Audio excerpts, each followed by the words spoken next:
아, 내가 말하는데 어딜 가? 귀가 먹었어? 시골 마을 정자 앞 부녀회장이 장을 보고 돌아오는 베트남 며느리 마이의 시장 바구니를 발로 걷어찼습니다. 흙바닥에 쏟아진 두부를 줍는 마이의 손등을 뾰족한 구두굽으로 짓밟으며 비웃었죠. 이 마을에서 내 주제를 알고 기어다니라고. 피가 흐르는 손등을 감싸 쥔 마이의 눈에서 눈물이 흘러내렸습니다. 마을 이장도 지나가던 어른들도 모두 고개를 돌렸죠. 그런데 바로 그 순간 농로 끝에서 귀를 찢는 엔진 굉음이 울려 퍼졌습니다. 대형 트랙터를 몰고 나타난 시어머니 최 여사가 정자 기둥을 산산조각 내며 급정거했죠. 트랙터에서 뛰어내린 최 여사가 쇠스랑을 부녀회장 발 앞에 내리꽂으며 입을 열었습니다. 김복순, 20년 전 내 밑에서 수구먼 하다가 갯돈 5천만 원 들고 야반도주한 년이 감히 내 며느리를 짓밟아? 명동의 전설적인 사채업자 쌍도끼. 그 무시무시한 정체를 알게 된 부녀회장과 아줌마들은 어떻게 되었을까요? 그리고 이 시어머니의 보호 아래 마이는 과연 어떤 반격을 시작하게 될까요? 사연 시작하기 전에 구독과 좋아요 눌러주시고 지금 어디에서 듣고 계신지 댓글을 남겨주시면 그곳에 행운과 건강이 가득하길 바라겠습니다. 오늘의 사연 시작합니다. 늦여름 햇볕이 내리쬐는 시골 마을 정자 앞 흘길에 아지랑이가 피어오르고 있었습니다. 장을 보고 돌아오는 28살의 베트남 며느리 마이가 양손 가득 시장 바구니를 들고 정자 앞을 지나가고 있었죠. 마이가 정자 앞을 막 지나치려는 순간 느티나무 그늘 아래 부채질을 하던 부녀회장이 자리에서 벌떡 일어섰습니다. 어휴, 어디서 이 냄새가 나나 했더니 역하다 역해. 코가 썩겠네 진짜. 부녀회장이 코를 틀어막자 옆에 있던 동네 아줌마 셋이 킥킥거리며 따라 일어났습니다. 회장님, 저것 좀 봐요. 바구니에 또 이상한 풀 같은 거 잔뜩 사왔나 봐. 그러게. 저런 걸 사다가 뭘 해먹겠다는 건지. 우리 마을 체면이 바닥을 기는 게 다 저것 때문이라니까. 아줌마들이 마이를 에워싸며 다가왔습니다. 마이는 고개를 숙인 채 발걸음을 빠르게 옮기려 했지만 부녀회장이 앞을 딱 가로막아섰죠. 아, 내가 말하는데 어딜 가? 귀가 먹었어? 죄송합니다. 빨리 집에 가서 시어머니 밥을 해드려야. 시어머니 밥? 웃기고 있네. 향신료 범벅에 냄새나는 그걸 누가 먹냐고. 걔도 안 먹을 걸 상에 올리면서 며느리 노릇한다고 깝치지 마. 부녀회장이 오른발을 뻗어 마이의 시장 바구니를 세게 걷어찼습니다. 퍽! 바구니가 뒤집어지며 하얀 두부가 흙투성이가 되어 부서지고 쪽파와 고추가 먼지 위로 나뒹굴었습니다. 마이가 황급히 바닥에 엎드려 흙투성이 두부 조각들을 떨리는 손으로 주워 담기 시작했죠. 아이고, 저것 좀 봐라. 바닥에 엎드린 꼴이 딱 거지네 거지. 쯧쯧. 돈 몇 푼에 팔려온 게 티가 확 나. 어디 가나 거지 근성은 못 숨기는 법이야. 맞아. 우리 마을에 저런 게 살고 있다니 한숨밖에 안 나온다. 바로 그때 부녀회장이 뾰족한 구두굽을 번쩍 들어 올렸습니다. 이것도 주워. 어서. 구두굽이 마이의 오른쪽 손등을 정확하게 내리찍었습니다. 흑. 구두굽의 뾰족한 끝이 살을 파고들며 손등에서 선홍색 피가 배어나왔습니다. 부녀회장은 발을 떼지 않고 체중을 더 실으며 손등을 비틀듯 짓밟았죠. 꼭 말을 해야 알아듣냐. 이 마을에서 내 주제를 알고 기어다니라고. 내 나라에서 하던 대로. 마이의 입술이 하얗게 질렸습니다. 이마에 핏줄이 돋고 턱 근육이 경직되었지만 마이는 소리를 지르지 않았습니다. 마침 좁은 길을 지나던 마을 이장이 이 광경을 목격했습니다. 하지만 부녀회장과 눈이 마주치자 고개를 확 돌려버렸죠. 뒤따르던 남자 어른 2명도 못 본 척 발걸음을 재촉했습니다. 맞지? 이 마을에서 너 편 들어줄 사람 아무도 없어. 이장님도 저렇게 도망가잖아. 부녀회장이 발을 떼며 코웃음을 쳤습니다. 집에 가서 시어머니한테 이르지 마. 그 노인네가 뭘 해주겠어. 혼자 농사짓기도 벅찬 주제에. 맞아. 그 집 노인네 때문에 우리 마을 체면 구긴 게 한두 번이야? 딱 어울리는 시어머니의 며느리다. 마이는 피가 스며드는 손등을 감싸 쥐고 천천히 몸을 일으켰습니다. 뒤도 돌아보지 않고 걸었죠. 야, 마이. 다음에 장 보러 올 때는 나한테 허락받고 다녀. 알았어? 마이는 대답하지 않았습니다. 옷소매로 눈물을 훔치는 마이의 어깨가 잔잔하게 떨리고 있었죠. 바로 그때였습니다. 정자 뒤편 좁은 농로에서 귀를 찢는 엔진 굉음이 울려 퍼졌습니다. 부르르르르. 대형 트랙터 한 대가 흙먼지를 일으키며 농로를 가르고 돌진해 오고 있었죠. 운전석에 앉은 사람은 65의 시어머니 최 여사였습니다. 흙바닥에 흩어진 채소, 깨진 두부, 그리고 손등에서 피가 흐르는 며느리의 모습을 포착한 최 여사의 눈동자가 시뻘겋게 충혈되었습니다. 트랙터는 속도를 줄이지 않았습니다. 미쳤어. 저 노인네가 진짜. 부녀회장이 비명을 질렀지만 이미 늦었죠. 쾅! 트랙터가 정자의 목조 기둥을 들이받아 산산조각 내며 급정거했습니다. 아줌마들이 비명을 지르며 사방으로 흩어졌죠. 먼지가 채 가라앉기도 전 최 여사가 운전석에서 뛰어내려 짐칸에서 날이 시퍼런 쇠스랑을 집어들었습니다. 부녀회장 앞으로 성큼성큼 걸어간 최 여사가 쇠스랑을 부녀회장의 발 앞 바닥에 힘껏 내리꽂았습니다. 퍽! 부녀회장의 얼굴이 하얗게 질렸습니다. 오, 오랜만이네. 최 여사. 하. 김복순. 최 여사의 입에서 나온 이름에 부녀회장의 몸이 돌처럼 굳었습니다. 아니, 그 이름이 아니지. 네가 명동 유흥업소에서 쓰던 가짜 이름이 뭐였더라. 내가 기억해 줄까? 유흥업소요? 무슨 말도 안 되는. 입 닥쳐. 최 여사의 목소리가 한 톤 낮아지자 주변의 공기가 얼어붙었습니다.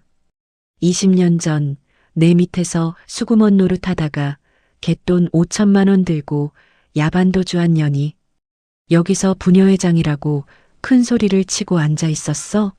네가 네 배 밖으로 나왔구나. 회장님? 수구먼이요? 이게 무슨 소리예요? 아줌마 하나가 눈을 동그랗게 뜨며 물었습니다. 조용히 해. 입 다물어. 부녀회장이 아줌마를 향해 소리쳤지만 목소리가 갈라져 나왔죠. 최 여사가 쇠스랑을 흙에서 뽑아들었습니다. 명동에서 쌍도끼라는 이름 들어봤을 거 아냐? 악성 채무자를 드럼통에 넣어서 원양어선에 실었다는 소문. 그거 소문이 아니야. 내가 직접 했으니까. 그런데 김복순. 감히 내 며느리 손등을 내년 구두로 짓밟았어? 최 여사가 쇠스랑을 한 손으로 돌리며 한 발짝 더 다가갔습니다. 부녀회장의 다리가 접히며 그 자리에 털썩 주저앉았습니다. 살려줘요.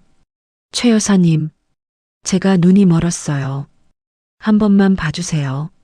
한 번만 봐달라고? 20년 전에 니년을 찾아서 다리를 분질러 놓고 바다에 던졌어야 했어. 그게 내 실수야.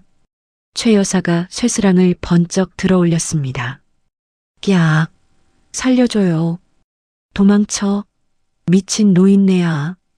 아줌마들이 비명을 지르며 논두렁 쪽으로 뛰었습니다. 부녀회장도 바닥을 기다시피 도망쳤죠. 찢어진 치맛자락이 흙바닥에 걸리고 벗겨진 신발이 뒹굴었지만 돌아보는 사람은 없었습니다. 김복순, 오늘부터 잠을 푹 자봐라. 두 눈 부릅뜨고 자게 될 테니까. 최 여사의 호통이 들판을 가르며 울려 퍼졌습니다. 소동이 끝나고 정자 앞이 텅 비었습니다. 부서진 기둥 파편과 흩어진 신발만 남았죠. 최 여사가 쇠스랑을 짐칸에 던져넣고 돌아섰습니다. 주머니에서 구겨진 손수건을 꺼내 마이의 손등에 묻은 피와 흙을 조심스럽게 닦아주었습니다. 마이의 눈에서 참았던 눈물이 주르르 흘러내렸습니다. 어머니, 울지 마. 쓸데없이 눈물 빼지 말고. 최 여사의 목소리는 무뚝뚝했습니다. 하지만 손수건을 쥔 손끝이 미세하게 떨리고 있었죠. 최 여사가 마이의 굽은 등을 툭 한번 토닥였습니다.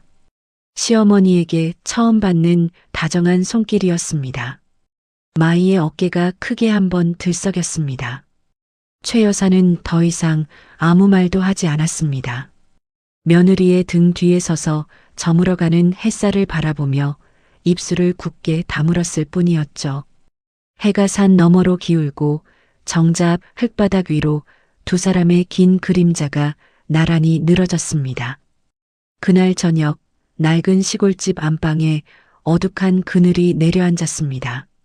마이는 부엌에서 저녁상을 차려 안방으로 들어왔죠. 밥그릇을 내려놓는 마이의 오른손 등에는 거즈가 감겨 있었고 거즈 사이로 붉은 얼룩이 비치고 있었습니다.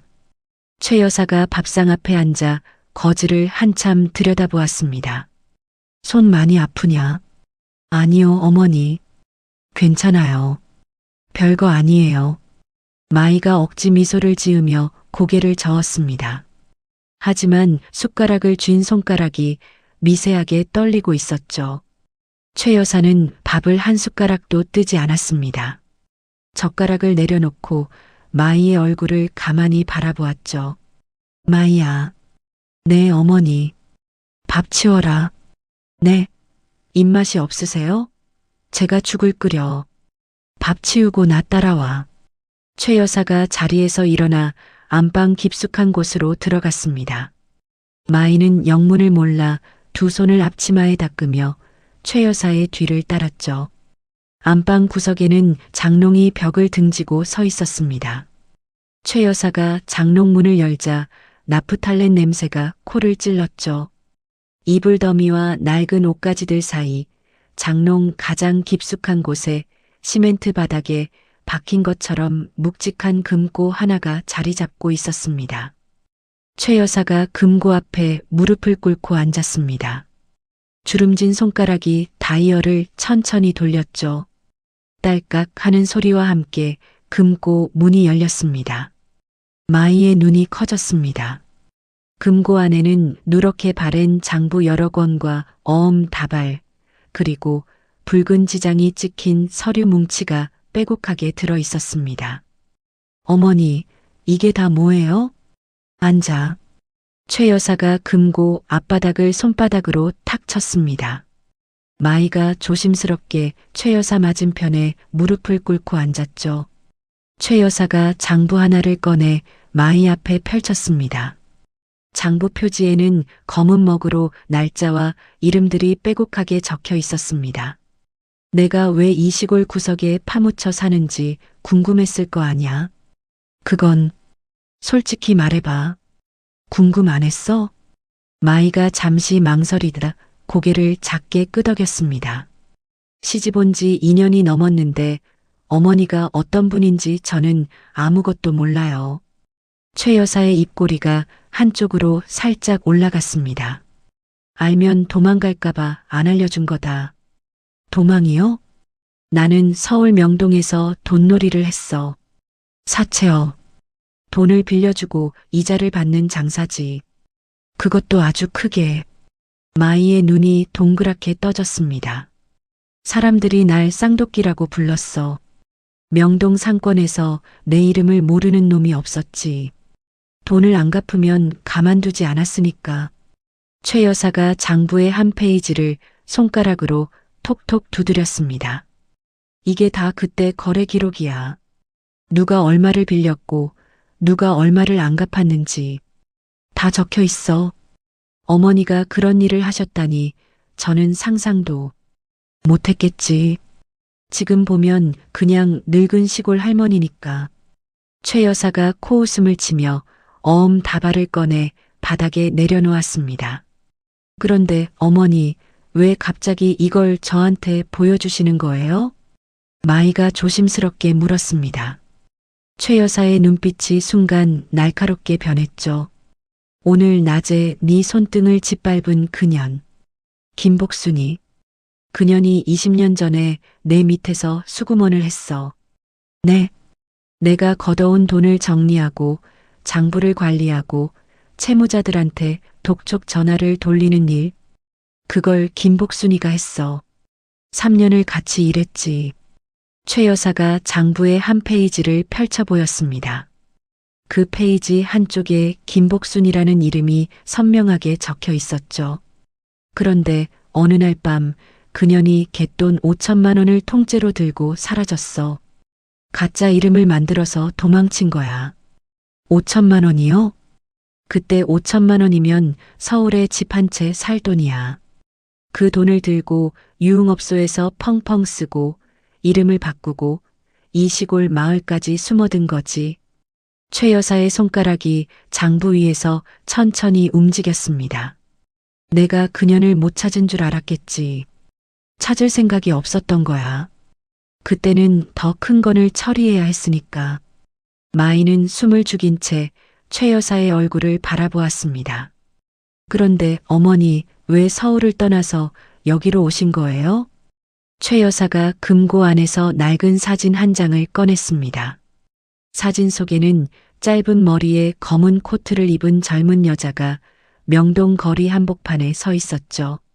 눈매가 서늘하고 턱선이 날카로운 그 여자는 분명 젊은 시절의 최 여사였습니다. 돈놀이를 오래 하면 원수가 쌓여. 내 목을 노리는 놈들이 하나둘 생기기 시작했지. 조직이 커지면 배신자도 생기고. 최 여사가 사진을 바닥에 내려놓았습니다. 아들이 태어나고 나서 결심했어. 이대로 가다가는 내 새끼한테 피가 튈 수도 있겠다 싶었지. 그래서 하루아침에 모든 걸 정리하고 이 시골로 내려온 거야. 아들이라면 우리 남편 말씀이시죠? 그래. 그놈이 태어나던 날 밤에 조직 간부 하나가 칼을 들고 병원까지 쳐들어왔어. 그날 내가 결심했지. 이 바닥에서 발을 빼야겠다고. 최 여사의 목소리가 잠시 낮아졌습니다. 마이가 거즈가 감긴 오른손을 가만히 내려다보았습니다. 어머니, 오늘 낮에 저를 도와주신 거 정말 감사합니다. 감사는 무슨 감사.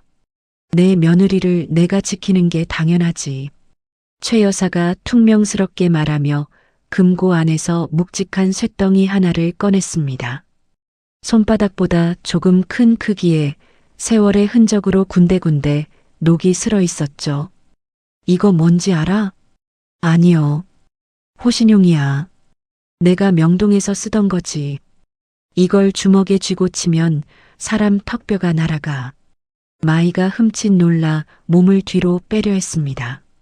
최 여사가 마이의 손을 잡아 끌어 쇳덩이를 쥐어주었죠. 이 마을에서 살아남으려면 고개를 숙이면 안 돼. 내가 오늘 니한테 하고 싶은 말은 딱 이거야. 어머니, 울지 말라니까. 눈물로 될 일이면 내가 진작에 울었어. 최 여사가 마이의 손을 꽉 쥐어주었습니다. 거친 손바닥의 온기가 마이의 떨리는 손가락을 감싸 안았죠. 마이는 쇳덩이를 두 손으로 꼭 쥐었습니다. 차갑고 무거운 쇠의 감촉이 손바닥에 파고들었지만 마이는 놓지 않았습니다. 그 순간 마이의 눈빛이 달라졌습니다. 흙바닥에 엎드려 울기만 하던 그 눈이 아니었죠. 최 여사가 마이의 눈을 가만히 들여다보았습니다.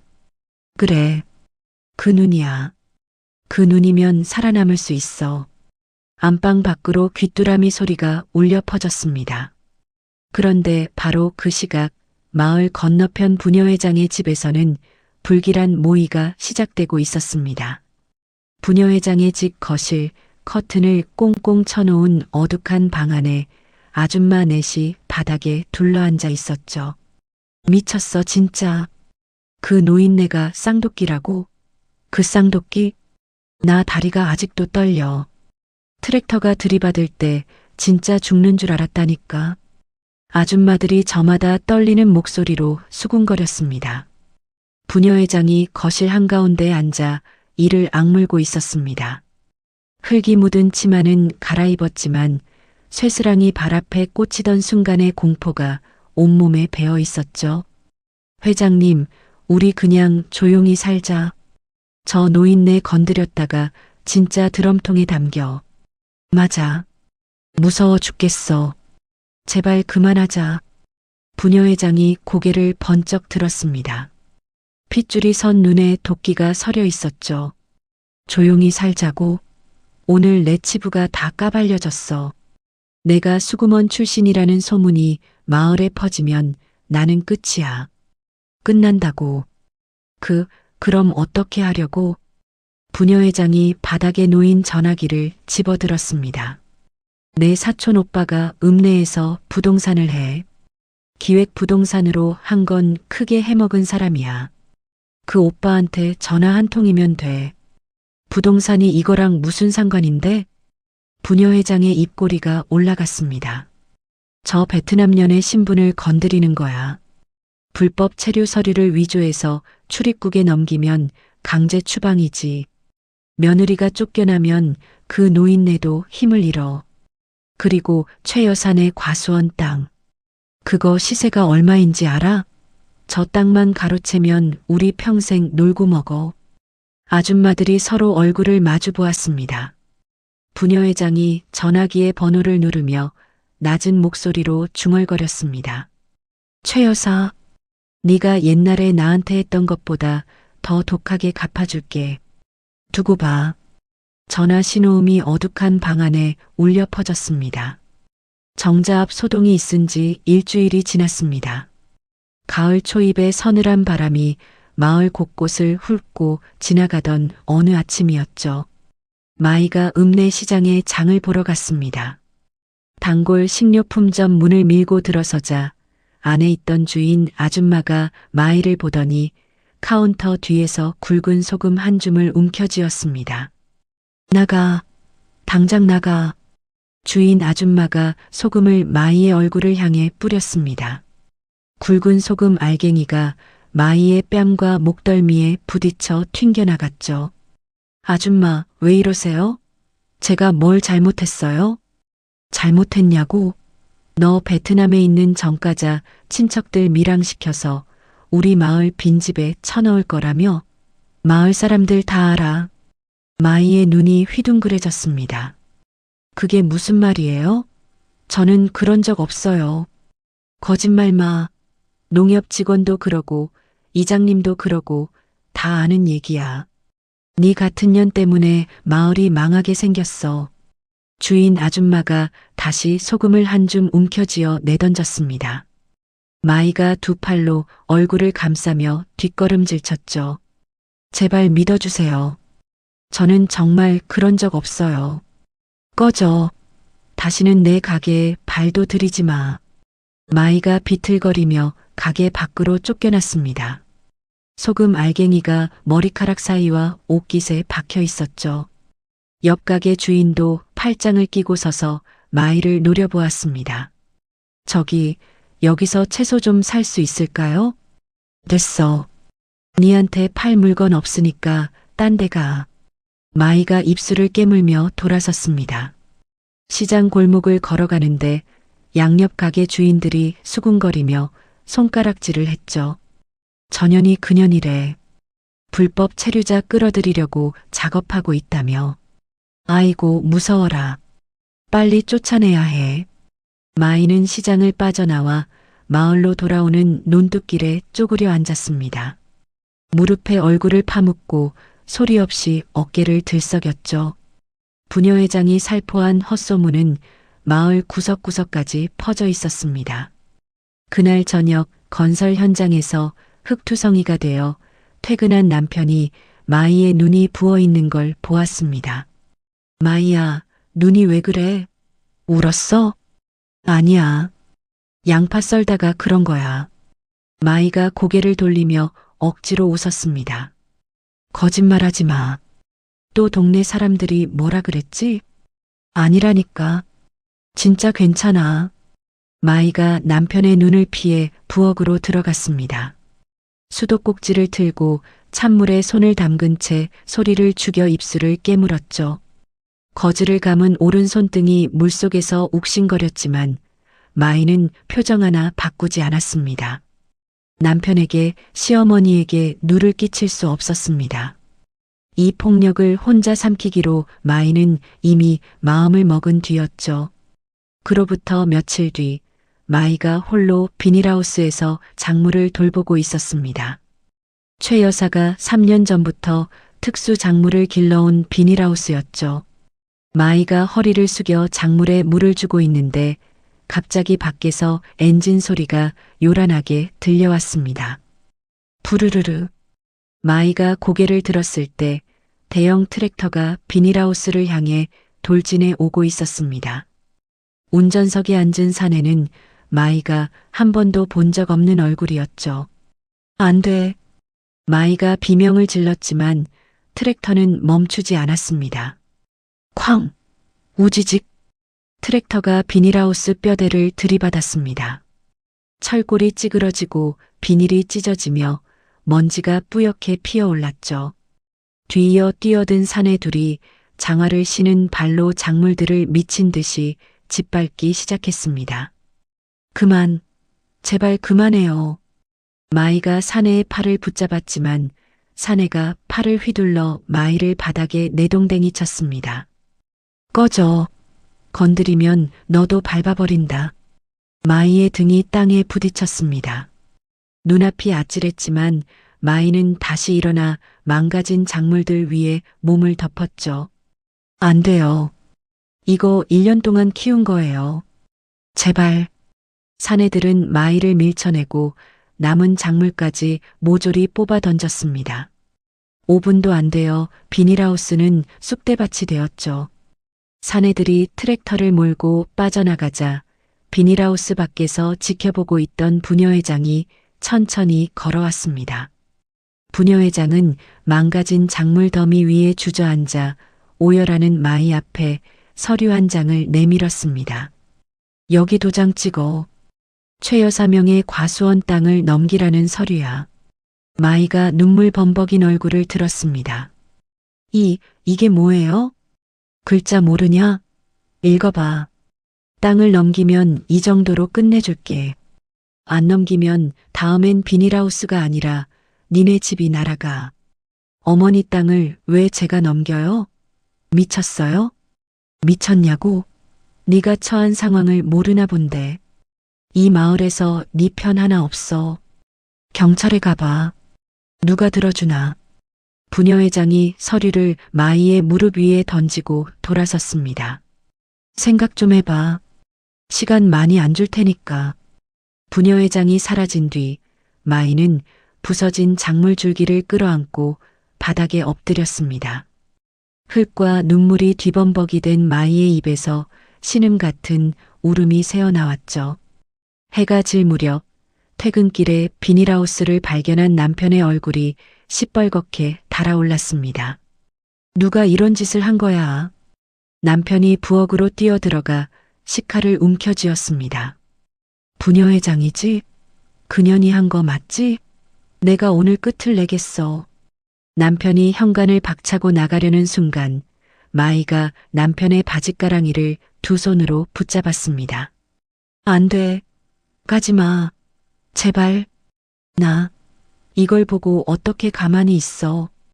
당신이 칼 들고 가면 당신이 잡혀가. 그럼 나는 어떻게 해? 나 혼자 어떻게 해? 마이가 남편의 다리를 붙잡고 바닥에 매달렸습니다. 남편의 손에서 식칼이 떨어져 마루바닥에 쨍그랑 소리를 내며 튕겼죠.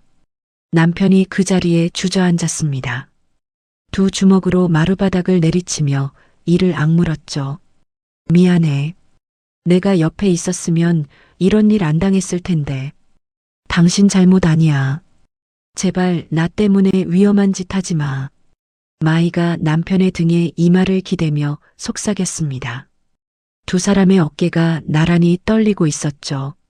그날 밤 마당에서 홀로 앉아있던 마이의 모습을 최 여사가 발견했습니다. 마당 한쪽 장독대 옆에 쪼그려 앉은 마이의 팔목에 시퍼런 멍이 들어 있었죠. 최 여사가 마이의 팔목을 잡아 달빛에 비추어 보았습니다. 최 여사의 눈이 가늘어졌습니다. 이거 누가 한 거냐? 넘어졌어요, 어머니. 거짓말하지 마. 넘어져서 이런 멍이 들어? 누가 했어? 마이가 입을 다물었습니다. 최 여사가 마이의 턱을 잡아 얼굴을 돌려 눈을 마주쳤죠. 비닐하우스 부순 것도, 네 팔에 멍든 것도 다 그년이 시킨 거지? 마이의 눈에서 눈물이 툭 떨어졌습니다. 대답 대신이었죠. 최 여사가 자리에서 일어나 안방으로 들어갔습니다. 장롱 서랍 깊숙한 곳에서 오래된 대포폰을 꺼내 들었죠. 먼지를 털어내고 전원을 켜자 작은 화면에 불이 들어왔습니다. 최 여사가 번호를 천천히 눌렀습니다. 신호음이 3번 울렸습니다. 누구야? 전화기 너머로 낮고 서늘한 남자 목소리가 흘러나왔죠. 독사, 나야. 전화기 저편이 잠시 고요해졌습니다. 쌍도끼 형님? 그래. 세상에. 형님이 전화를 다 하시고. 무슨 일입니까? 최 여사가 대포폰을 꽉 쥐며 낮은 목소리로 말했습니다. 1급 애들 좀 내려보내. 내 며느리를 건드린 놈들이 있어.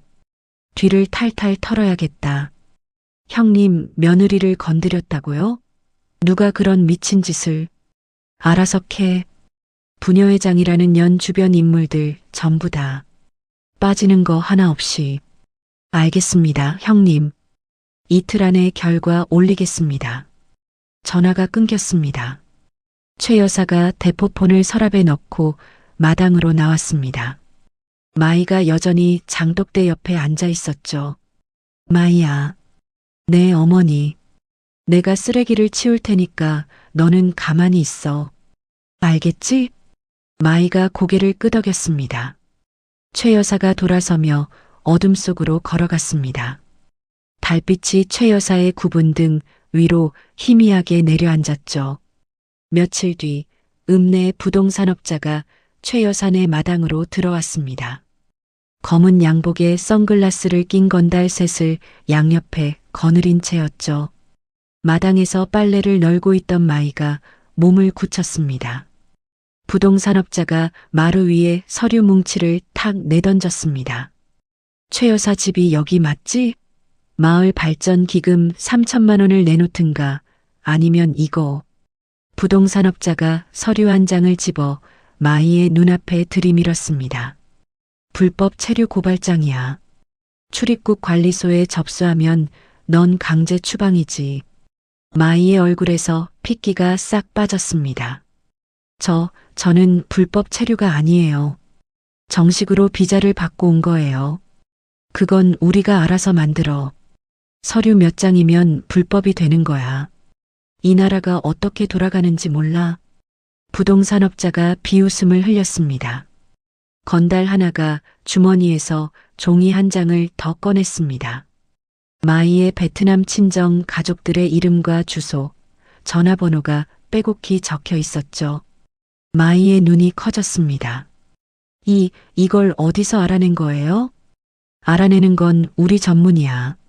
부동산업자가 라이터를 꺼내 종이 끝에 불을 붙였습니다. 친정 가족의 이름이 적힌 종이가 타들어가며 재가 되어 마당 바닥에 흩날렸죠. 도장을 안 찍으면 네 친정 부모까지 가만 안 둬. 베트남까지 손이 뻗는다는 걸 알아야지. 마이의 온몸이 나뭇잎처럼 떨렸습니다. 입술을 악물었지만 다리에 힘이 풀려 마루 기둥을 잡고 겨우 서 있었죠. 대답해. 도장 찍을 거야 말 거야? 저는 그런 결정을 할 수 없어요. 어머니 땅이에요. 시어머니는 신경 끄고 네가 결정해. 안 그러면 내일 아침에 출입국 직원들이 이 마당에 들이닥칠 거야. 부동산업자가 손가락으로 마이의 이마를 톡 밀치며 말했습니다. 건달들이 킁킁거리며 웃었죠. 잘 생각해. 시간 없어. 부동산업자가 돌아서며 마당을 나갔습니다. 건달들이 대문 기둥을 주먹으로 쾅 치고 뒤따랐죠. 마당에 홀로 남은 마이는 마루 바닥에 털썩 주저앉았습니다. 타다 남은 종이 재가 바람에 날려 마이의 치마 위에 내려앉았죠. 마이의 머릿속이 새하얘졌습니다. 친정 부모의 얼굴이 떠올랐고 남편의 얼굴이 떠올랐고 최 여사의 얼굴이 떠올랐습니다. 나 때문에 다 망해. 내가 여기 있으면 다 망한다고. 마이가 입술을 깨물며 중얼거렸습니다. 마이의 눈동자가 흔들리다 멈추었죠. 그날 밤 모두가 잠든 새벽 2시였습니다. 마이가 방에서 낡은 짐가방을 꺼내 옷가지를 쑤셔 넣기 시작했습니다.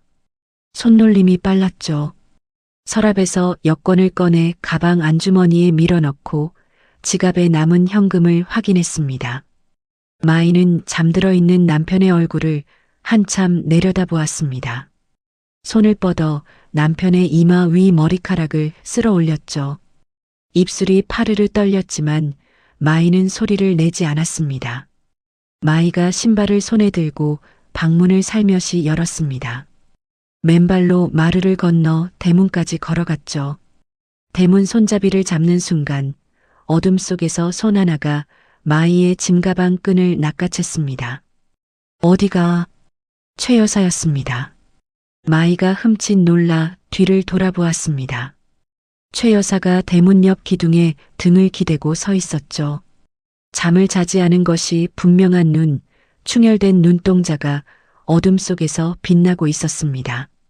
어머니, 왜 안 주무세요? 네가 도망칠 줄 알았으니까. 마이의 손에서 힘이 빠졌습니다. 어머니, 저 때문에 이 집이 망해요. 제가 없어지면 저 사람들도 더 이상 괴롭히지 않을 거예요. 그래서 도망가면 끝이야? 네가 없어지면 다 해결돼. 네. 제가 사라지면. 철서? 최 여사의 손바닥이 마이의 뺨을 가볍게 때렸습니다. 세게 때린 것은 아니었지만 마이의 고개가 옆으로 돌아갔죠. 쓰레기들 때문에 도망치는 겁쟁이로 키운 적 없어. 어머니, 내가 니를 이 집에 들인 건 도망치라고 들인 게 아니야. 싸우라고 들인 거야. 최 여사가 마이의 짐가방을 빼앗아 마당 바닥에 내던졌습니다. 가방이 흙바닥에 부딪혀 옷가지가 쏟아졌죠. 어머니, 저 사람들이 친정 부모님까지 해치겠다고 했어요. 베트남까지 손을 뻗겠다고요. 저는 무서워요. 마이의 목소리가 갈라졌습니다. 무서우면 맞서야지. 무서우니까 도망가. 도망가면 평생 쫓겨다녀. 이 마을에서 쫓겨나면 다음 마을에서도 쫓겨나. 끝이 없어. 최 여사가 마이의 어깨를 두 손으로 잡았습니다. 내 말 똑똑히 들어. 네 친정 부모는 내가 지켜. 이 집도 내가 지켜. 네가 할 일은 딱 하나야. 도망치지 않는 거. 마이의 눈에서 눈물이 줄줄 흘러내렸습니다. 바로 그 순간 마당 밖에서 자동차 엔진 소리가 들렸습니다. 헤드라이트 불빛이 대문 사이로 새어 들어왔죠. 검은 세단 한 대가 마당 안으로 미끄러지듯 들어왔습니다. 운전석 문이 열리고 검은 가죽 재킷을 입은 사내가 내렸죠. 짧게 깎은 머리에 왼쪽 눈 밑으로 길게 흉터가 나 있었습니다. 형님, 사내가 최 여사에게 고개를 숙였습니다. 독사였죠. 독사가 트렁크를 열었습니다. 안에는 사과 박스 2개가 놓여 있었죠. 독사가 박스를 마루 위에 올려놓고 뚜껑을 열었습니다. 박스 안에는 사과가 아니라 서류 뭉치가 빼곡했습니다. 사진, 녹취록, 금융거래 내역, 이중 장부 사본까지 부녀회장 김복순의 비리 증거입니다. 마을 기금 횡령, 기획 부동산 사기 공모, 읍내 도박장 자금 세탁까지 전부 나왔습니다. 독사가 서류를 하나씩 마루 위에 펼쳐놓으며 말했습니다. 그리고 이건 읍내 부동산업자 명의로 된 사기 미수 고소장 초안입니다. 형님이 원하시면 내일 아침에 바로 접수할 수 있습니다. 최 여사가 서류를 한 장 집어들고 눈을 가늘게 떴습니다. 입꼬리가 천천히 올라갔죠. 독사, 잘했어. 형님 일인데 당연하죠. 최 여사가 마이를 돌아보았습니다. 마이는 쏟아진 서류 뭉치를 멍하니 내려다보고 있었죠. 마이야, 내 어머니, 눈물 닦아. 내일부터 이 마을의 쓰레기들을 어떻게 청소하는지 지켜봐. 마이가 옷소매로 눈물을 훔치며 고개를 끄덕였습니다. 최 여사가 방으로 들어가며 마이에게 손짓했습니다. 들어와. 보여줄 게 있어. 방 안에서 최 여사가 흥신소 조사를 통해 확보한 서류들을 바닥에 하나씩 흩뿌렸습니다. 부녀회장의 공금 횡령 내역, 부동산업자와의 사기 공모 녹취록, 마이의 신분을 위조하려던 계획서까지. 이게 다 뭐예요, 어머니? 니를 강제 추방시키려고 꾸민 사기극의 전부야. 이 서류들이 증거지. 마이가 서류를 한 장 집어들었습니다. 자신의 이름 옆에 불법 체류 위장 고발이라고 적힌 글씨를 본 마이의 손이 부들부들 떨렸죠. 이 사람들이 저를 이렇게까지. 그래. 니를 쫓아내고 내 땅을 빼앗으려고 처음부터 짜놓은 판이야. 마이가 서류를 바닥에 내려놓았습니다. 떨리던 손이 멈추었고 이를 악물자 턱 근육이 단단하게 굳었죠. 어머니, 왜? 도망 안 가겠습니다. 싸울게요. 최 여사의 눈가에 주름이 깊어지며 희미한 미소가 스쳤습니다. 그래, 그래야지. 새벽 공기가 방 안으로 스며들었습니다. 두 여자의 눈빛이 어둠 속에서 단단하게 마주쳤죠. 그런데 바로 그 시각 부녀회장이 남편이 일하는 건설 현장 소장에게 전화를 걸고 있었습니다. 소장님, 부탁 하나만 할게요. 최 여사네 아들 있잖아요. 그 사람을 타 지역 야간 현장으로 보내주세요. 네, 돈은 넉넉히 드릴게요. 전화를 끊은 부녀회장의 입꼬리가 올라갔습니다. 남편을 빼놓으면 여자들만 남지. 그때 끝장을 내는 거야. 부녀회장이 어둠 속에서 낮게 중얼거렸습니다. 다음 날 오후 남편이 급하게 작업복을 챙기며 현관으로 나왔습니다. 미안해. 갑자기 야간 현장이 잡혔어. 수십 킬로미터 떨어진 데라 며칠 못 들어올 수도 있어. 며칠이나? 갑자기 왜? 소장님이 긴급이래. 나도 모르겠어. 일이 없으면 빨리 올게. 남편이 마이의 머리를 한번 쓰다듬고 트럭에 올라탔습니다. 트럭의 후미등이 농로 끝에서 사라질 때까지 마이는 대문 앞에 서서 바라보았죠. 가슴 한쪽이 서늘하게 식어왔습니다. 남편이 떠나고 2시간이 채 지나지 않았을 때였습니다. 대문 밖에서 차 문이 쾅쾅 닫히는 소리가 연달아 들렸죠. 마이가 마당으로 뛰어나왔을 때 읍내 부동산업자가 어제보다 2배는 많은 건달들을 이끌고 마당으로 밀고 들어오고 있었습니다. 건달들 손에는 쇠파이프와 강목이 들려 있었죠. 아줌마, 어제 내가 뭐라 그랬지? 시간 없다고 했잖아. 부동산업자가 선글라스를 벗으며 마루를 올려다보았습니다. 오늘은 남편도 없으니까 편하게 얘기하자고. 도장만 찍으면 다 끝나.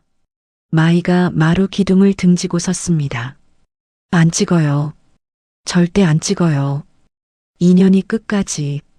부동산업자가 턱짓을 하자 건달 둘이 마당의 장독대를 향해 걸어갔습니다. 쨍! 장독 뚜껑이 깨지며 된장이 마당 바닥에 쏟아졌습니다. 쨍! 쨍! 고추장 독, 간장 독이 연달아 박살났습니다. 갈색 작물이 흙바닥 위로 번져나갔죠. 그만해요. 제발. 마이가 마루에서 뛰어내려 장독대를 막아서려 했지만 건달이 마이의 어깨를 밀쳐냈습니다. 비켜. 방해하면 니도 깨뜨린다. 마이가 비틀거리며 뒤로 물러났습니다.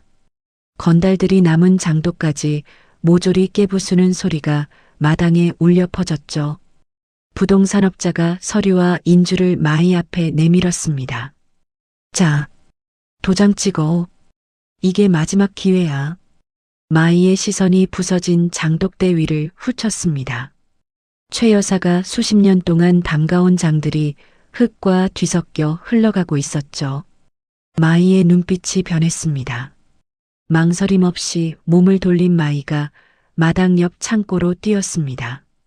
창고 문을 벌컥 열고 안으로 들어간 마이의 손이 벽에 걸린 날카로운 낫을 움켜쥐었죠. 마이가 낫을 들고 마당으로 뛰쳐나왔습니다. 건달들이 멈칫했습니다.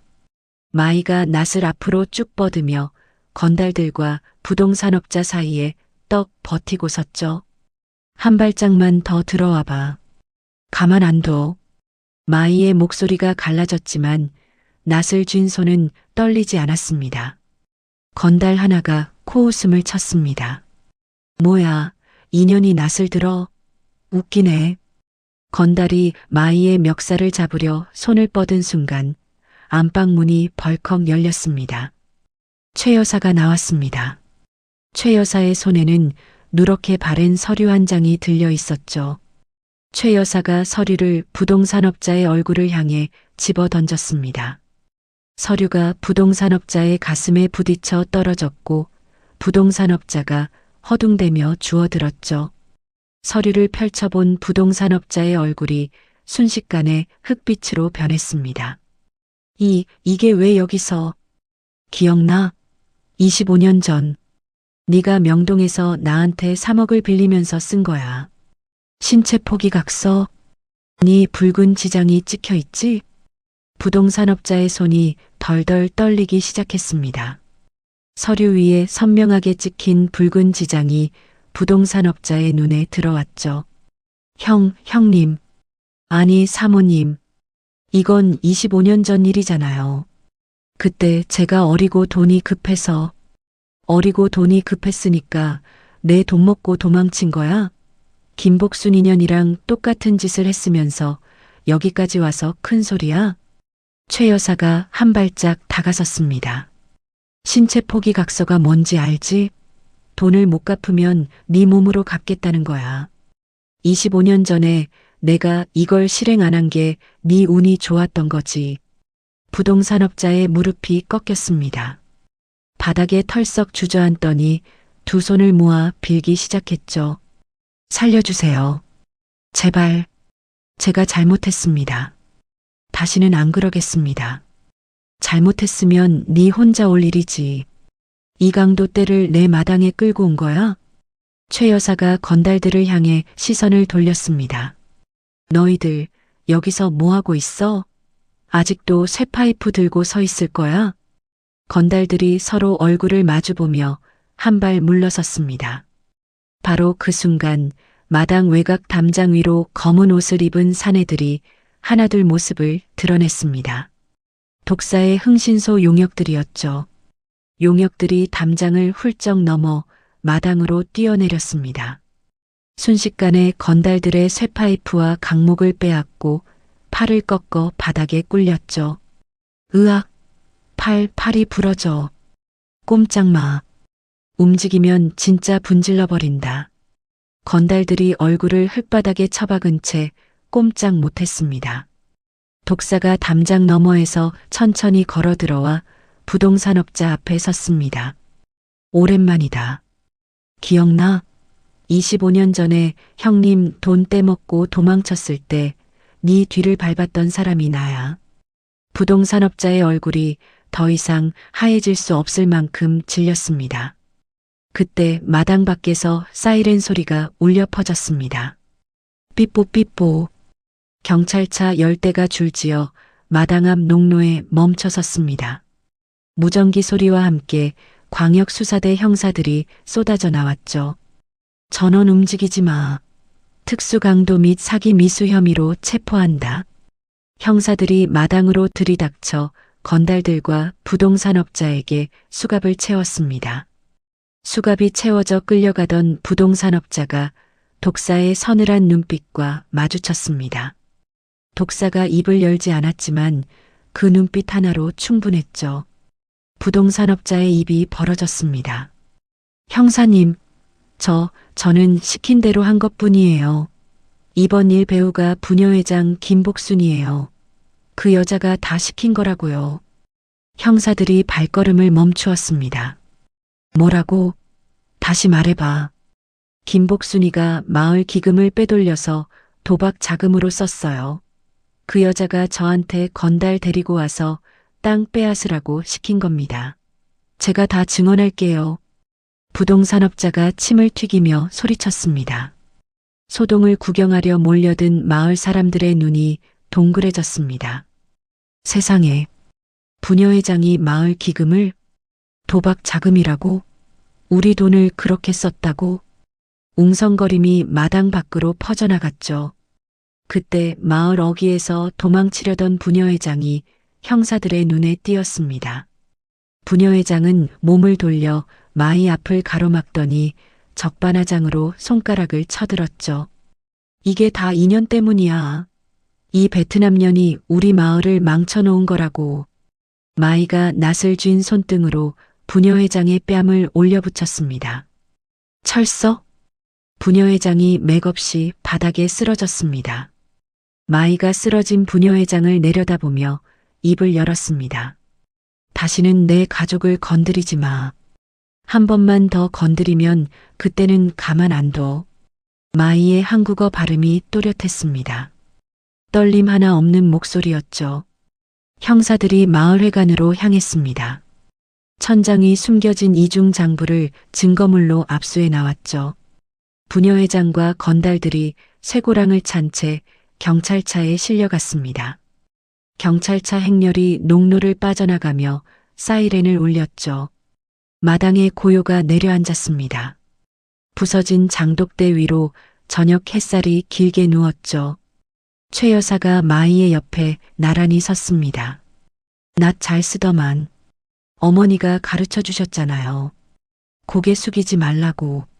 최 여사의 입꼬리가 살짝 올라갔습니다.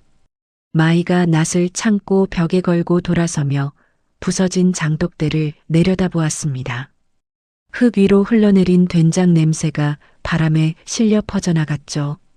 마이가 허리를 숙여 깨진 장독 조각을 하나 주워들었습니다. 어머니, 이 장독 제가 새로 담을게요.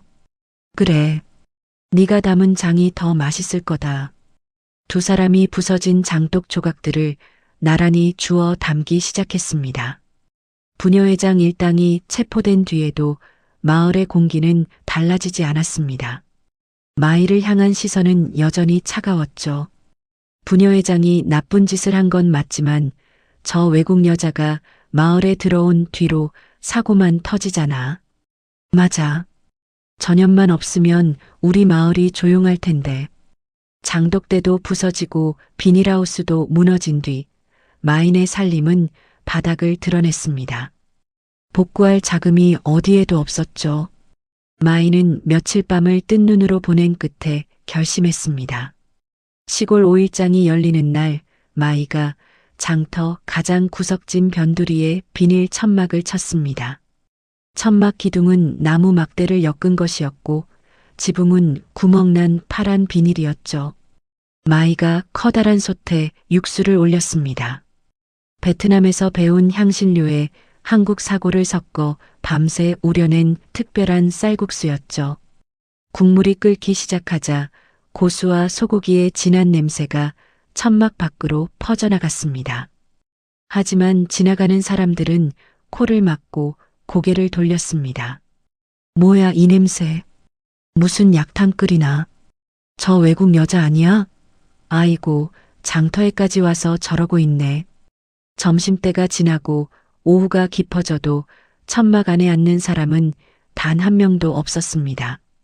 마이는 빈 의자 4개를 바라보며 서 있었습니다. 솥 안에 국물이 보글보글 끓고 있었지만 국물이 줄어드는 소리만 텅 빈 천막에 울렸죠. 옆 좌판에서 떡을 파는 아줌마가 킁킁거리며 말했습니다. 야, 거기. 냄새 때문에 내 손님까지 다 도망가잖아. 솥 좀 치워. 죄송해요. 조금만 더 해볼게요. 조금만 더? 하루 종일 파리 한 마리도 안 오면서 뭘 더 해봐. 관두고 집에 가. 마이가 입술을 깨물었습니다. 손 옆에 가지런히 놓아둔 그릇들이 한 개도 쓰이지 않은 채 햇빛만 받고 있었죠. 해가 기울기 시작했습니다. 마이가 솥 손잡이를 잡았습니다. 엎어버리려는 것이었죠. 오늘도 안 되는구나. 마이의 눈가가 붉어졌습니다. 솥을 기울이려는 순간 천막 안으로 누군가가 뛰어들었습니다. 와, 비 갑자기 쏟아지네. 잠깐 좀 피할게요. 30 초반의 젊은 남자가 카메라 가방을 머리 위에 올리고 천막 안으로 들어왔습니다. 갑작스러운 폭우가 장터를 두들기기 시작했죠. 남자가 빈 의자에 털썩 앉으며 숨을 돌렸습니다. 그때 남자의 코가 실룩거렸죠. 이 냄새 뭐예요? 엄청 좋은데. 남자가 솥 쪽으로 고개를 돌렸습니다. 쌀국수예요. 베트남 쌀국수. 마이가 조심스럽게 대답했습니다. 쌀국수요? 근데 냄새가 보통 쌀국수랑 다른데. 사골 넣었어요? 네. 한국 사골에 베트남 향신료를 같이 넣어서 밤새 끓였어요. 남자의 눈이 반짝였습니다. 한 그릇 주세요. 마이의 눈이 커졌습니다. 장사를 시작한 이후 처음 들어본 주문이었죠. 마이가 떨리는 손으로 면을 삶아 그릇에 담고 뜨거운 육수를 부어 고수와 소고기 편을 올렸습니다. 남자가 젓가락으로 면을 집어 올려 한 입 먹었습니다. 씹는 동작이 멈추었죠. 이거 미쳤는데. 남자가 눈을 크게 뜨며 국물을 한 모금 들이켰습니다. 아니, 이게 시골 오일장 구석에서 팔리고 있었다고? 사골의 깊은 맛에 향신료가 이렇게 어우러진다고? 말도 안 돼. 남자가 허겁지겁 면을 들이켰습니다.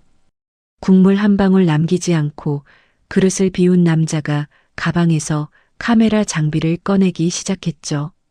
제가 누군지 아세요? 마이가 고개를 저었습니다. 저 100만 구독자 먹방 채널 운영하는 사람이에요. 오늘 시골 장터 촬영하러 왔다가 비 맞고 여기 들어온 건데 이건 진짜 대박이에요. 남자가 삼각대를 세우고 카메라를 솥 앞에 맞추었습니다. 지금 바로 라이브 해도 돼요? 라이브요? 네. 이 맛을 저 혼자 먹으면 죄인이에요. 지금 시작합니다. 남자가 카메라 앞에 앉아 라이브 방송을 시작했습니다. 여러분, 지금 제가 시골 오일장 구석 천막에서 인생 쌀국수를 발견했습니다. 한국 사골에 베트남 향신료를 넣어 밤새 끓인 육수인데요. 이건 진짜 역대급입니다. 남자가 카메라 앞에서 두 번째 그릇을 받아 국물을 들이켰습니다. 아, 이 육수 보세요. 이 깊이, 이 향. 여러분, 이건 서울 어디에서도 못 먹어요. 여기서만 먹을 수 있어요. 실시간 채팅창이 빠르게 올라가기 시작했습니다. 접속자 수가 순식간에 10,000명을 넘겼죠. 빗줄기 사이로 장터 상인들이 천막 쪽을 힐끗힐끗 쳐다보았습니다. 라이브 방송은 1시간 넘게 이어졌습니다. 남자는 새 그릇을 비우고도 국물을 더 달라고 했죠. 방송이 끝난 뒤 남자가 마이에게 명함을 건넸습니다. 사장님, 며칠 안에 편집본 올릴게요. 각오하세요. 난리 납니다. 마이는 명함을 두 손으로 받아들고 멍하니 서 있었습니다. 남자의 말은 허풍이 아니었습니다. 편집본 영상이 올라간 지 사흘 만에 조회수 300만을 돌파했죠. 다음 장날 마이의 천막 앞 풍경은 완전히 달라져 있었습니다. 전국 각지에서 몰려든 외제 차들과 관광버스가 시골 5일장 진입로를 꽉 막았습니다. 수백 명의 사람들이 천막 앞에 줄을 서서 2시간, 3시간을 기다렸죠. 여기 2그릇이요. 저도요. 3그릇. 저는 5그릇 포장이요. 마이가 쉴 틈 없이 면을 삶고 육수를 붓고 그릇을 날랐습니다. 이마에 땀이 비오듯 흘러내렸죠. 주문이 쏟아져도 마이의 손은 멈추지 않았습니다. 하지만 오후가 깊어지자 마이의 눈앞이 흐려졌죠. 무릎에 힘이 빠지며 손 옆으로 비틀거렸습니다. 사장님, 괜찮으세요? 손님이 소리쳤을 때 누군가의 팔이 마이의 허리를 잡아 세웠습니다. 무리하면 안 돼. 몸부터 챙겨야지. 황금색 앞치마를 두른 최 여사였습니다. 어머니? 어머니가 왜 여기에? 구경만 하고 있을 수 없잖아. 비켜. 내가 할 테니까. 최 여사가 천막 앞으로 나섰습니다.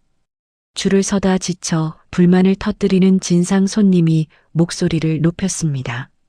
아니, 언제까지 기다려야 해요? 2시간째라고요.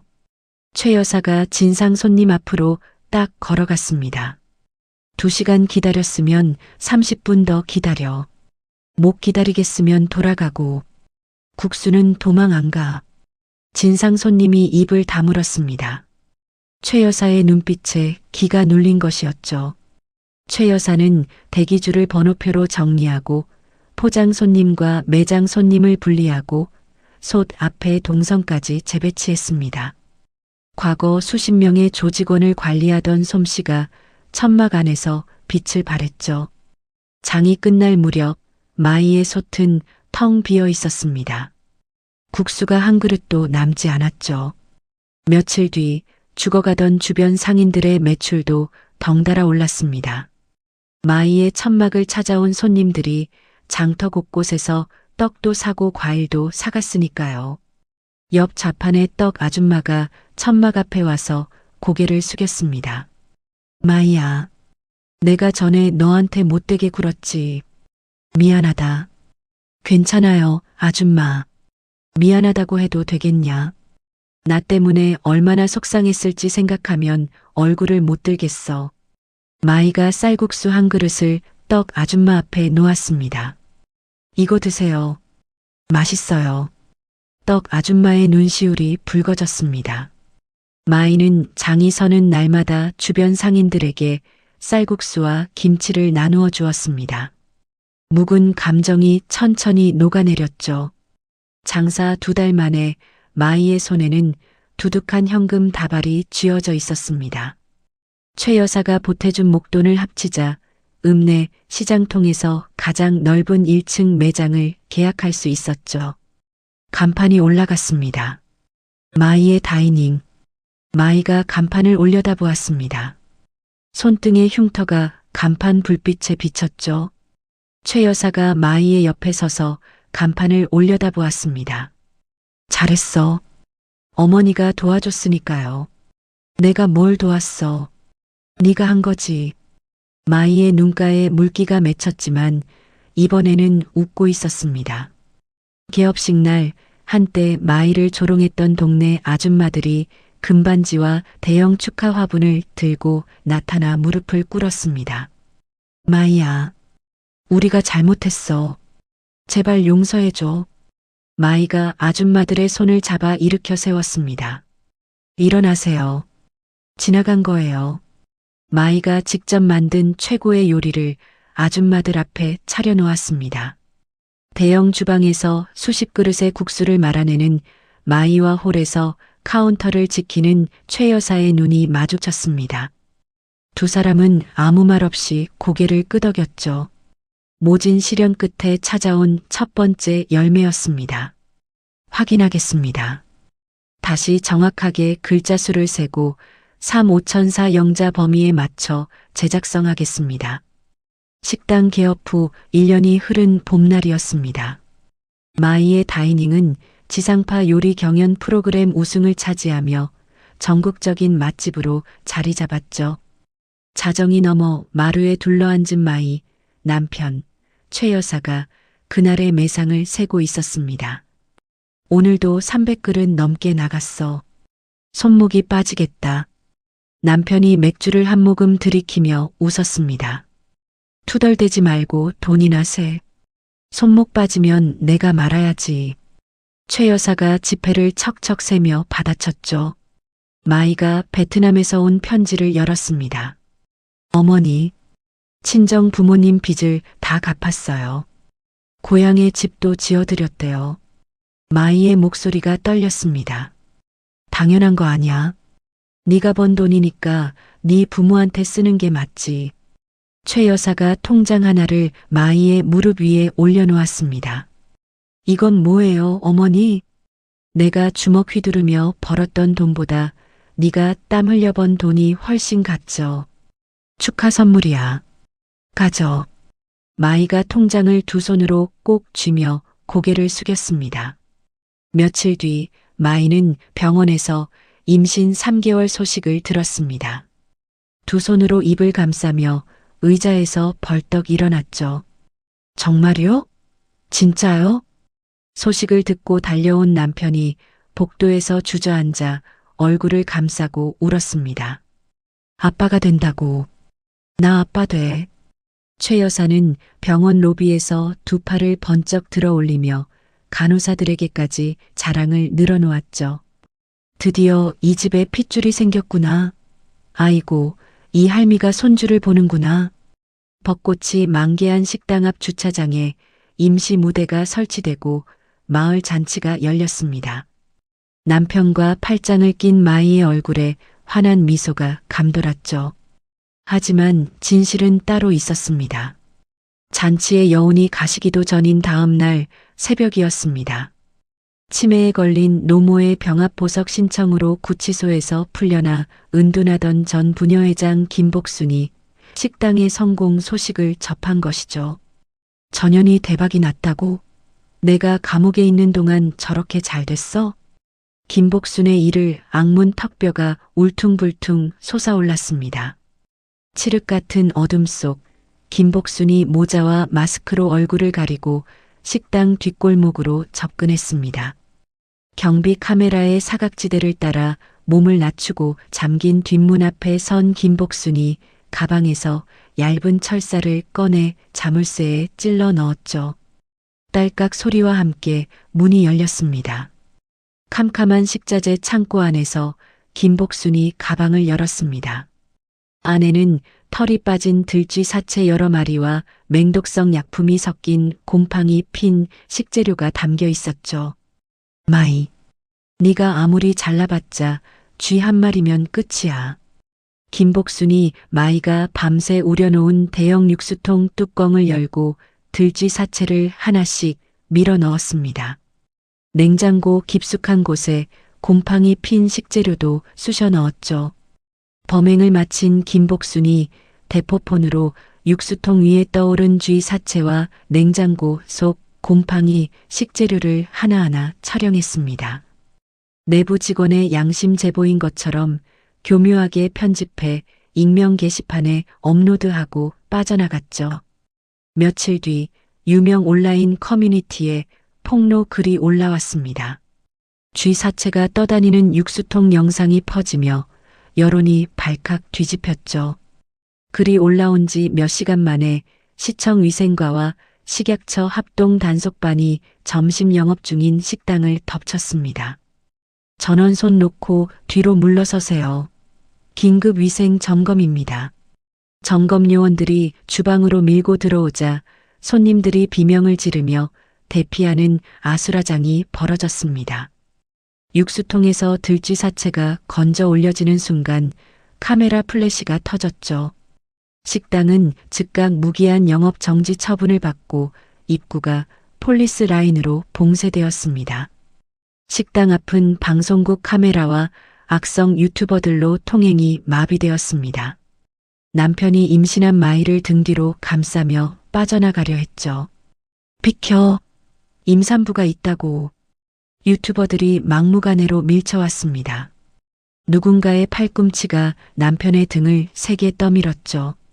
남편이 식당 앞 화강암 계단에서 중심을 잃고 곤두박질 쳤습니다. 쿵!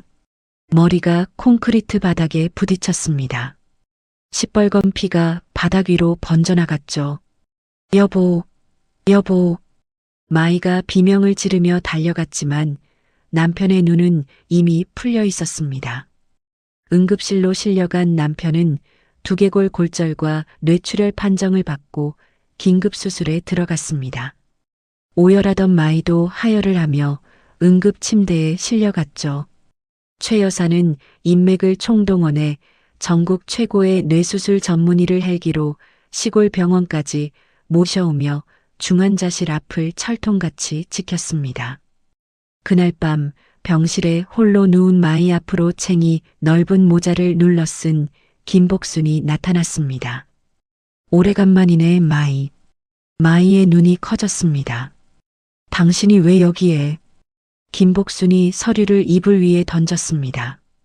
식당 소유권 넘기고 베트남으로 꺼져. 그러면 위생 고발 철회해 줄게. 뭐라고? 못 알아듣겠어? 남편이 깨어날 수 있을지도 모르는데 버틸 수 있겠어? 김복순이 비릿한 웃음을 흘리며 병실 문을 열고 사라졌습니다. 남편이 깨어나지 못한 채 사흘이 흘렀습니다. 마이는 이 모든 것이 김복순이 꾸민 범죄임을 확신하며 도끼를 품었죠. 링거 바늘을 거칠게 뽑아버린 마이가 폭우가 쏟아지는 밤거리로 뛰쳐나갔습니다. 식당 뒷골목 쓰레기장부터 인근 상가 카메라 사각지대를 밤새 뒤졌죠. 악취나는 쓰레기 더미를 맨손으로 파헤치며 새벽 4시까지 버텼습니다. 식당 건너편 폐업한 철물점 처마 밑에서 구형 카메라 한 대를 발견한 마이가 철물점 문을 두드렸습니다. 아저씨, 저 카메라 녹화된 거 있죠? 남편이 죽어가고 있어요. 제발이요. 마이가 폭우 속에서 무릎을 꿇자 철물점 주인의 얼굴이 일그러졌습니다. 일어나. 제발 일어나. 한참을 망설이던 철물점 주인이 안에서 하드디스크를 들고 나왔죠. 마이는 경찰서 대신 100만 유튜버에게 전화를 걸었습니다. 긴급 라이브 방송을 해주세요. 진실을 밝힐 증거가 있어요. 다음 날 저녁 검은 정장을 입고 수척해진 마이가 수십만 동시 접속자 앞에서 카메라를 바라보았습니다. 우리 식당의 위생 논란은 조작된 범죄입니다. 전 부녀회장 김복순이 새벽에 식당에 침입해 육수통에 쥐 사체를 넣고 영상을 촬영해 유포한 것입니다. 철물점 카메라 영상에 김복순이 식당에 침입하는 모습이 선명하게 잡혔습니다. 병원 협박 음성 녹음까지 공개되자 채팅창이 분노로 폭발했죠. 저의 남편은 지금도 중환자실에서 깨어나지 못하고 있습니다. 저는 도망치지 않겠습니다. 마이의 목소리가 갈라졌지만 끝까지 흔들리지 않았습니다. 그날 밤 경찰 특별수사팀이 도주를 시도하던 김복순을 고시원에서 체포했습니다. 나 아무 짓도 안 했어. 김복순이 발버둥 쳤지만 수갑이 채워졌죠. 진실이 밝혀진 다음 날 폴리스 라인이 철거된 식당 앞을 시민들의 응원 포스트잇과 꽃다발이 뒤덮었습니다. 시청과 식약처는 영업 정지를 전면 취소하고 공개 사과문을 게재했죠. 그날 오후 중환자실에서 남편이 눈을 떴습니다. 마이야. 남편이 힘겹게 손을 뻗어 마이의 손가락을 잡았습니다. 마이가 남편의 손에 이마를 대자 참았던 울음이 터져나왔죠. 최 여사가 중환자실 문 앞에서 두 사람을 바라보며 주름진 눈가로 뜨거운 눈물을 닦아냈습니다. 며칠 뒤 최 여사가 최고급 코트를 걸치고 구치소 면회실을 찾았습니다. 방탄유리 너머로 수의를 입은 김복순이 앉아 있었죠. 경고하러 왔어. 2번 다시 세상 빛을 못 보게 해줄 테니까 각오해. 최 여사. 김복순이 유리를 두드렸지만 최 여사는 뒤도 돌아보지 않았습니다. 한 달 뒤 지팡이를 짚고 걷게 된 남편의 팔을 잡고 마이가 식당 정문을 열었습니다. 짝짝짝짝짝. 단골 손님들의 기립박수가 식당 안을 가득 채웠습니다. 사건이 완벽하게 해결되고 3년의 시간이 흘렀습니다. 전 부녀회장 김복순과 식당 테러에 가담했던 일당들은 재판에서 최고형과 거액의 손해배상 판결을 선고받았습니다. 감옥 독방에 수감된 김복순의 이름은 마을에서 완전히 지워졌죠. 과거 김복순 편에 서서 텃세를 부렸던 악질 아줌마들도 마을 사람들의 멸시를 견디지 못하고 야반도주하듯 짐을 싸서 마을을 떠났습니다. 그 사이 마이의 다이닝은 폭발적인 투자 유치에 성공했습니다. 전국 50개 매장을 거느린 초대형 프랜차이즈 기업으로 성장했고 읍내 가장 높은 빌딩 전체를 본사 사옥으로 매입했죠. 마이의 얼굴이 언론과 경제 잡지 표지를 장식했습니다. 수백억 대의 자산 가치를 지닌 기업의 대표였죠. 어느 아침 자신을 똑 닮은 3살배기 딸의 손을 잡고 본사 꼭대기층 대표실에 들어선 마이가 임원진 회의를 주도하고 있었습니다. 완벽하게 재단된 명품 수트를 입은 마이의 목소리는 회의실 구석구석까지 울렸죠. 올해 해외 매장 진출 계획서 다시 검토해 주세요. 베트남 1호점은 제가 직접 현장을 봐야겠습니다. 네, 대표님. 바로 준비하겠습니다. 임원들이 일제히 고개를 숙였습니다. 회의가 끝나고 딸이 마이의 무릎 위로 기어 올랐습니다. 엄마, 오늘 할머니 만나? 그럼. 할머니가 우리 기다리고 있지. 마이가 딸의 볼에 입을 맞추며 웃었습니다.